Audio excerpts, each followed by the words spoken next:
right. Uh, Andy, welcome to the podcast. Sort of to say, good morning to you. I know it's morning in Melbourne since we were doing the scheduling because of the time difference. So, how are you doing today? Yeah, very well. Thanks for having me here to chat about things, and it's good to see you, man. Yeah, appreciate taking the time to Yeah. do this with me, man. So first of all, congratulations on releasing your third solo album, Exilium. It's a great album, I have to say. I mean, releasing this kind of album this year when we have, albums like from bands like From Dark Tranquillity, Volhard, Night Rage, sort of, to say in like melodic death metal realm.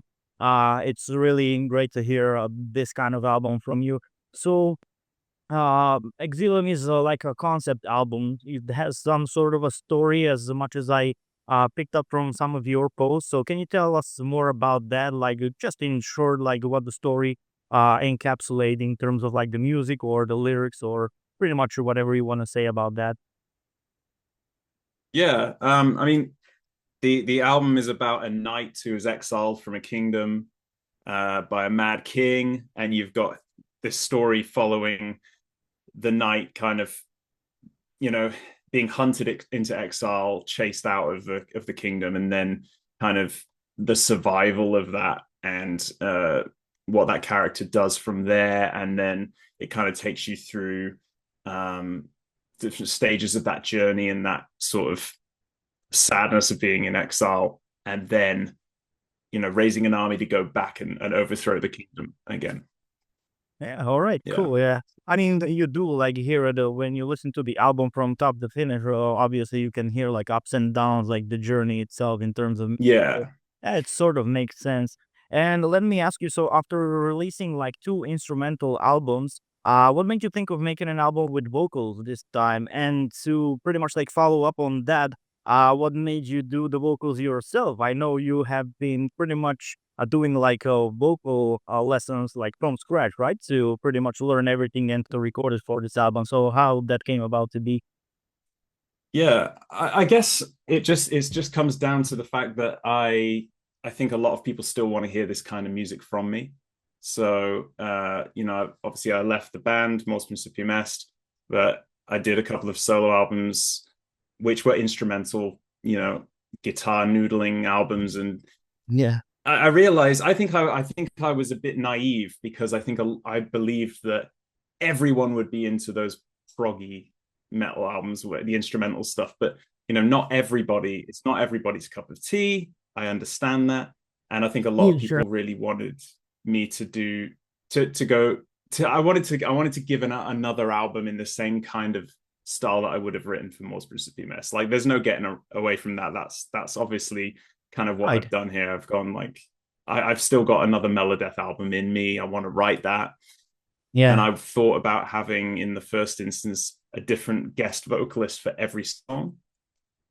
And then I realized I kind of want to have a go at myself. I had a couple of lessons with Mary's Zimmer, who's an amazing vocal coach. Mhm. And suddenly I realized I could kind of do it. And then I just carried on practicing. And in the end, it was just this album accidentally became what it is. It was originally an EP, and it was Oh, okay. originally gonna just be guest vocals. And in the end, it was just like, let's just go for it. Yeah. Yeah. So yeah, it Yeah. became a full blown album. Were there like Yeah. any times during this process that you thought like, why am I doing this myself? Like, were you having like any struggles doing the vocals? Because I was watching your vlog, so studio vlog that you released. Mm. So were there any doubts? Like, I saw some moments like I should have like I don't know got somebody to do it, not me, but Yeah. were there any doubts Yeah. about that? There's always doubts. There's Yeah. always doubts, even with the guitar stuff. I definitely, if you watch that studio diary, like you said, I'm Yeah. always second guessing myself. I always feel like an imposter. Mm. And maybe it took 2 years for me to feel confident about what I was doing. But I Yeah, that's a just lot of time. sometimes, this is the thing, I have that one track mind where I get an idea and I just have to do it. I have to just go for it.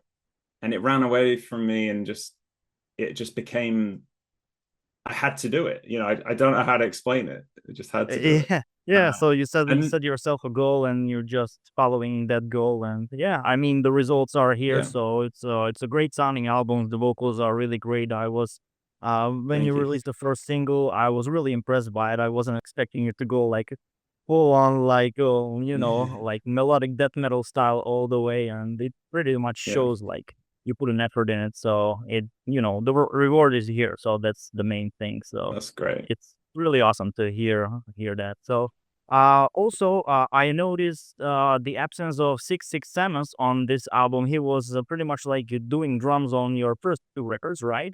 Yep. For anybody who follows 60 Samus or not, you should definitely do that. He's also a funny guy on YouTube as well.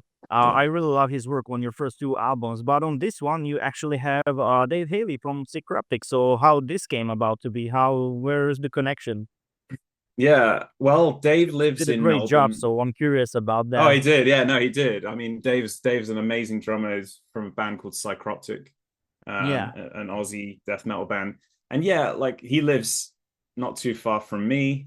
And I asked Six Samus a lot, over the course of a year. And it was like Mhm. we both tried to make it work, but he's just so busy doing other projects. And Yeah. Okay. the timing was never right. Like he was the intended drummer. And I've not fallen out with him. We're still very good friends. And Right. Right. I still hope to work with him again. But this Of time it course. didn't work out and that happened. So my friends were like, go with Dave, see if Dave will do it. And Dave said yes. Mm. And then the amazing thing about this was I got to actually be in the studio at the same time. Obviously, there's a studio diary on YouTube about that, doing all the drum tracking sessions. And it is different to be there and be able to produce it in person. And Dave offered up loads of really great ideas, which I never would have thought of. And then in real time, we got to hear the idea and say yes or no. And also my buddy Chris, who helped produce the drum sessions as well. We kind of produced that together, and it was a totally different experience to be there in person and to be able to pick and choose the drum parts. Because there's some parts where I was like, on the day, I was like, oh, that's a bit much. Yeah, Maybe that's you're all too. doing it But right. Then keep it, yeah, contained. but a lot of those parts still made it onto the album, Yeah, and I listen now and I can't hear it without those bits. of So course. yeah, I think he brought something special to the album. Yeah, It's definitely different. I mean, I'm presuming like when you work with 6 Samus, you pretty much like do everything like over the internet, right? He sends you files, you listen to yeah, him, give him feedback, and so on. So I'm guessing this is yeah. much better. I mean, not like much better, but a Well, different experience, right? To have it's a the different person with you, experience. and yeah. When I So think about when I wrote all the albums with Moore's Principium Est, it was the similar thing. I write everything in my bedroom, and then I would send yeah, that to Finland, and it would just be emails, and you never really got to really be in a room with yeah, another musician. You never really got to have that connection to make decisions in person. yeah. And then this was a really cool. This was like, oh shit, this is what it's like to be in a band that's in the same country as you, you know? So that was nice. It was quite nice. Yeah. Yeah, alright, so that sounds cool. Alright, then speaking Yeah. of collaboration, one of the standout tracks on the album is definitely As the Kingdom Burns, and it features Britney Spears from Unleash the Archer. I gotta admit, I am familiar with the band, but I'm not too much like into heavy metal or power metal per se. But this Mhm. combination actually worked out pretty great. It's actually one of my favorite tracks on the album as well. So uh, did you always had in mind to have Britney on this song, or was it just like a idea that came up later, or how did you came about this collaboration with her? It's I wish I could go back because I can't. I almost think I always thought it needed a female vocalist. I don't know why though. I think when I wrote the song, I originally had screaming vocals in mind for everything, and then I just thought this sounds so power metal. Like I feel like I need to have someone sing, and I feel like it needs to be a female voice, and it just made sense. I listened to Unleash the Archers, and I really like Britney's voice. Obviously, she's incredible. So I thought, this is it. This is the chance to ask if she'll do it. And that, I think even when before I asked her, I made some horrible demo where I pitch shifted my voice an octave higher, and I sent that to her, and she thought it was funny, and yeah, that ended up being, thankfully in the end, replaced it with the real thing. Brittany actually was on the song, so I think it brought a new element to the song than Oh just yeah, screaming. definitely. I mean, it's like a Yeah, perfect combination of like melodic death metal and power metal. Like it's like a I don't yeah, know, it's like a perfect combination. Like the stars aligned and everything just yeah, yeah, falling to pieces. So it's a really great yeah. track. One of my favorites from the album, actually. Thank you. So yeah, any like future collaborations with her, or maybe other musicians, or anybody in your mind that you would like to work with? Yeah, I mean, there's nothing yet, but I would love to work with Brittany again. And hopefully that happens in the future. I don't know what more I can say at the moment. I'm working on the sequel to Never After right now, so Never After 2 is kind of the next priority. Yeah. Um, and I already have guest vocals on that album, actually. I guess this is the first time I think I've said this, but this is an exclusive for you then.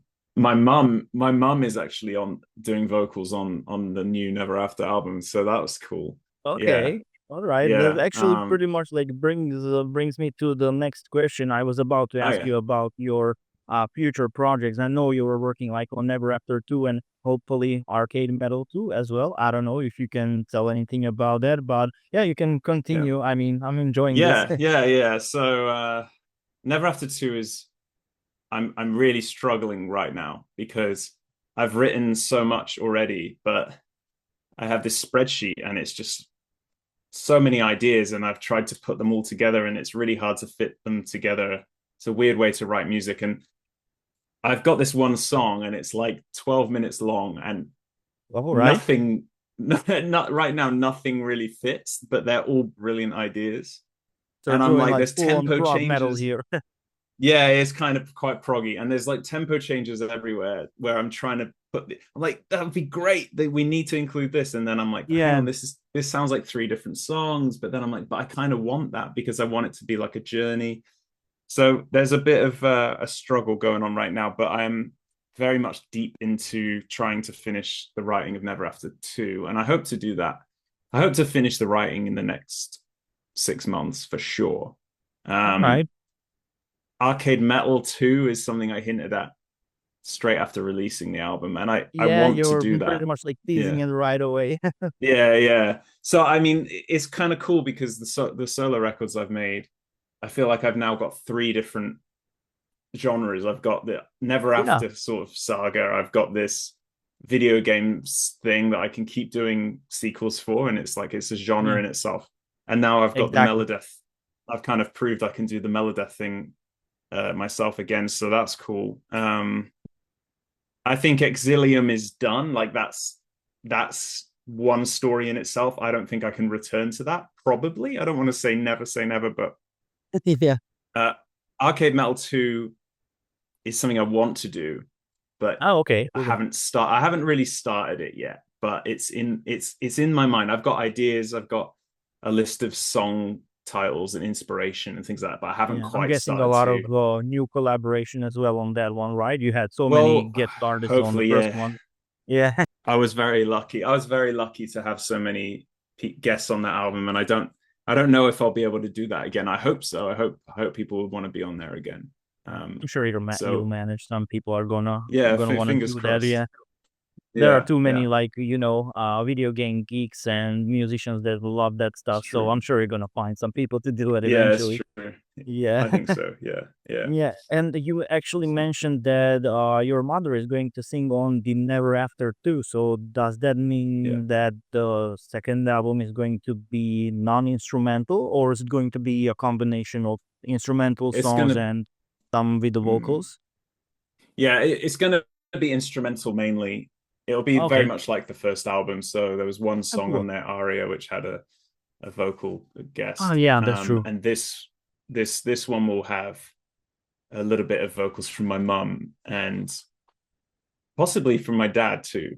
Actually, I'm trying to create this like family choir idea I had, which was like I almost want to immortalize my parents on the album, Oh, nice. and That's really nice. instead, Yes. yeah, I know that would be really cool to hear. Yeah. yeah, yeah, Yeah, looking forward to that actually. Yeah. yeah, Till this day, I think I posted a comment on one of your posts in the past. You were posting some video or something like that for Black Lotus, and from the yeah. release day, it's still like my ringtone on my phone. It's been like 5 years. I believe you posted like a couple of days ago that it's been 5 years since you released that album, and Yeah, that's so I'm right. hoping we Yeah. can get maybe like Black Lotus too, because that's like one of my favorite songs like ever, not just from your album, but like ever in Yeah. general. So, Yeah, well, I'm nice, hoping for nice. that kind of vibe again on the second one. There's lots, yeah, there's lots of with this second album, there's lots of kind of throwbacks to the old album in terms of Oh yeah, I love melodies. to hear. Yeah, when it's a concept Yeah. album, I love to hear like some throwbacks.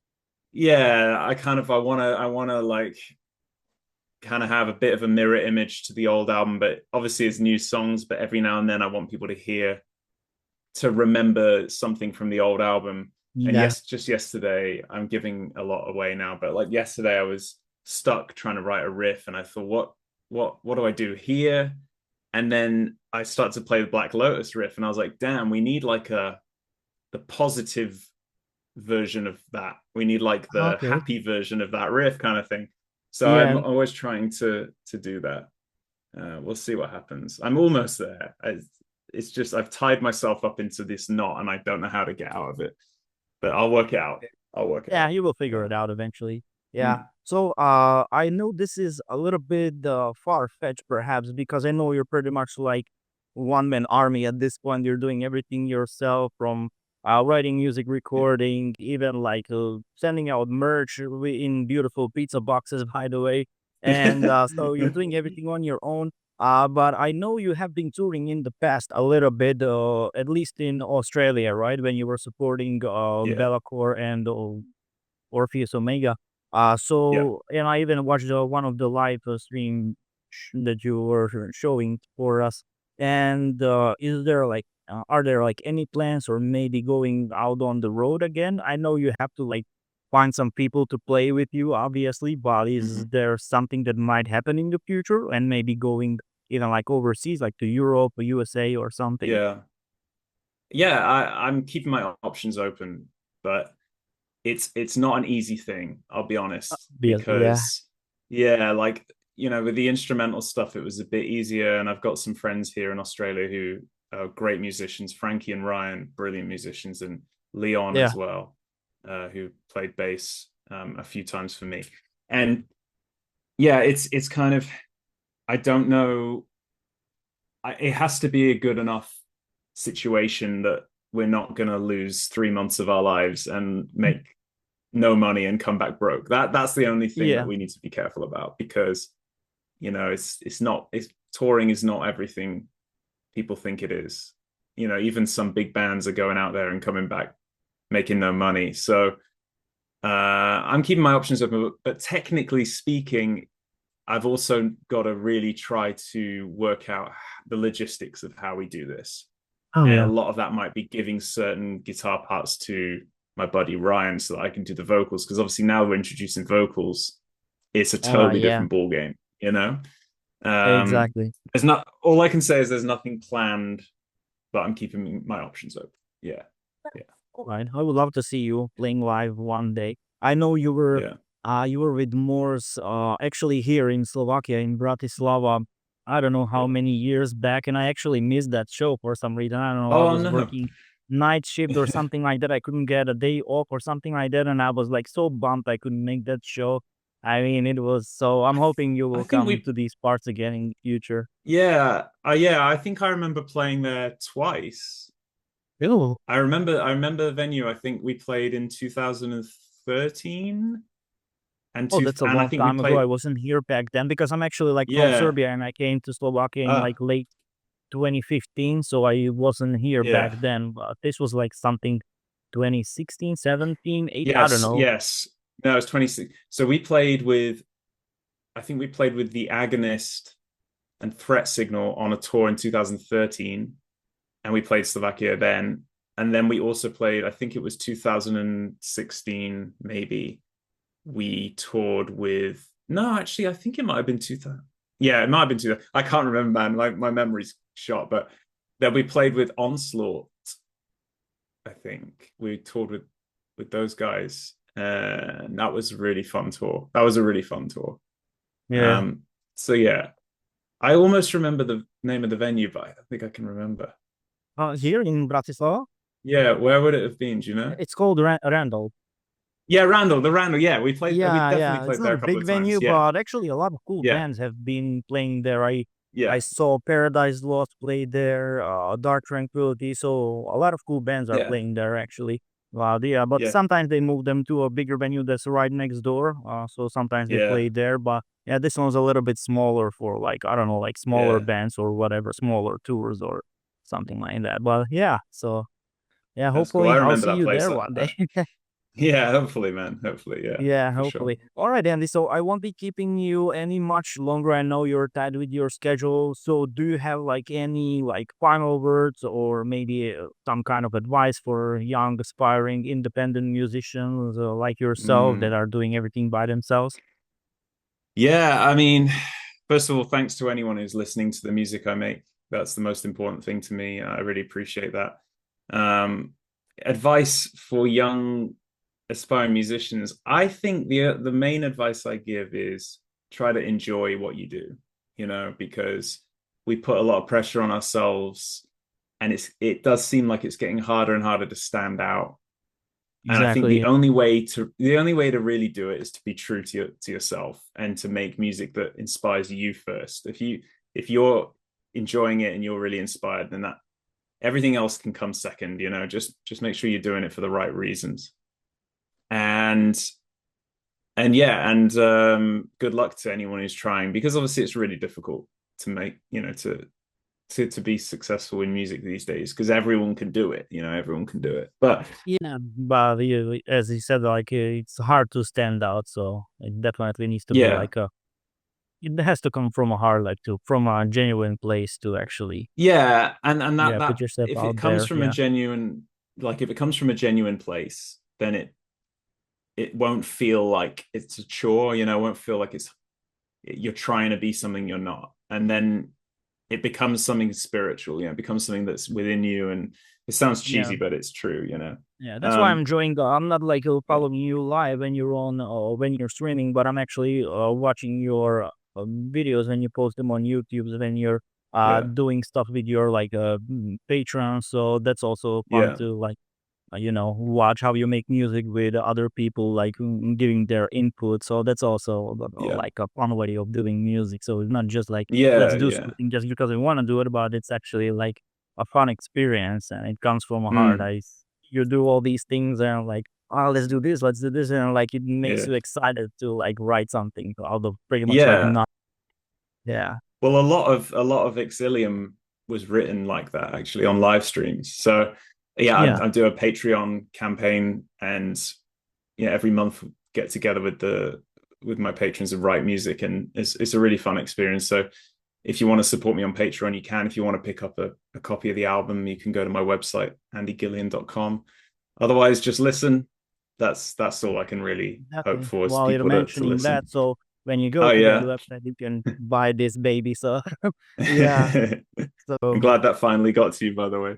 yeah, man, Had I some was like, problems. yeah. So the first notification was like, okay, so the package arrived, but it's not in Slovakia. Like it didn't even leave the Yeah. customs. So I wrote you like an Yeah. email, like what's going on. But Yeah. Got eventually there in the end. came the pizza box came. So so it's all good, man. All Thanks so right, much, okay, dude. Andy. I really appreciate you taking the time to do this with me. Everyone who's watching this, go on Andy's website, buy the album merch, Talk of Doom, whatever Andy's selling, support, so we can enjoy more of his music. So, Andy, once again, thank you very much for this, and good luck with everything you're working on, and enjoy the rest of your weekend. Thank you so much, dude. I'll see you soon. Yeah, man. Cheers. Catch you. Cheers, man.